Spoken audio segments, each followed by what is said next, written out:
So this is going to be a quick video to demonstrate why SSA, and if you read it backwards, that's what it makes you if you try to use this, to show that two triangles are congruent.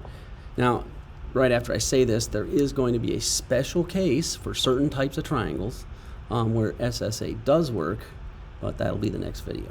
So, what would side-side angle congruence look like? And then I'm hopefully going to successfully demonstrate why it doesn't work. So what if we had two,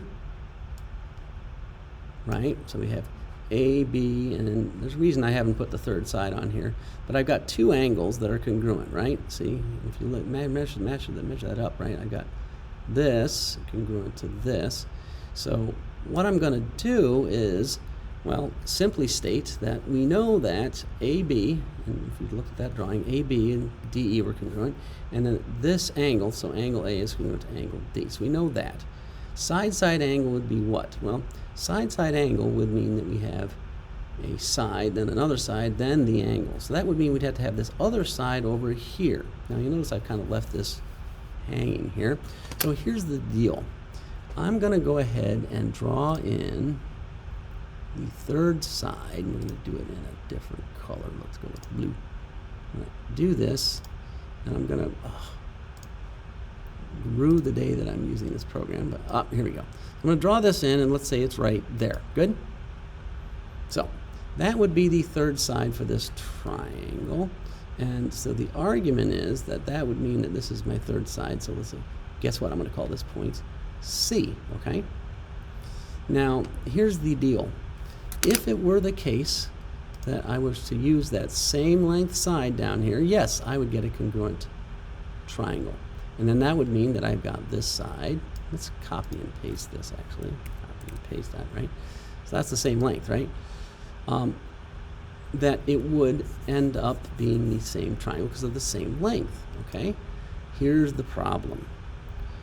If I actually were to do this, it turns out that I can reach this opposite side by going at this angle too.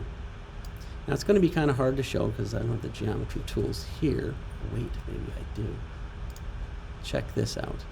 If I were to take a compass, right, and I were to connect this, so I have this, and I was to measure this side length. So here's the deal. I've got this compass, right?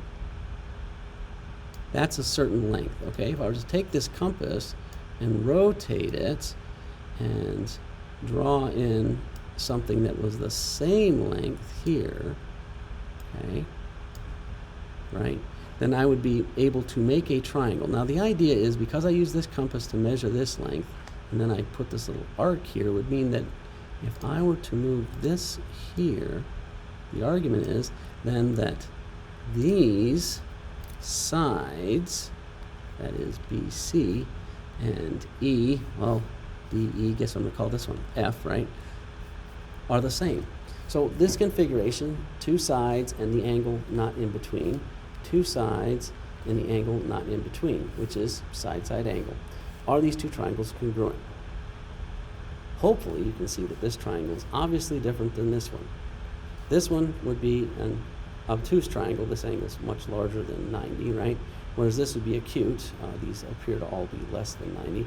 They're just different. I mean, while they have the two sides in common and they have this angle in common, this side is obviously longer than this side, right? And these angles are obviously different. So therefore, the triangles are not congruent. In other words, side-side angle does not guarantee, and that's an important word, congruence, except in a special case. And that's what we're going to talk about in the next video. So hopefully that convinces you that side-side angle, read it backwards, and that tells you what you are if you try to use it to show what that two triangles are congruent. All right?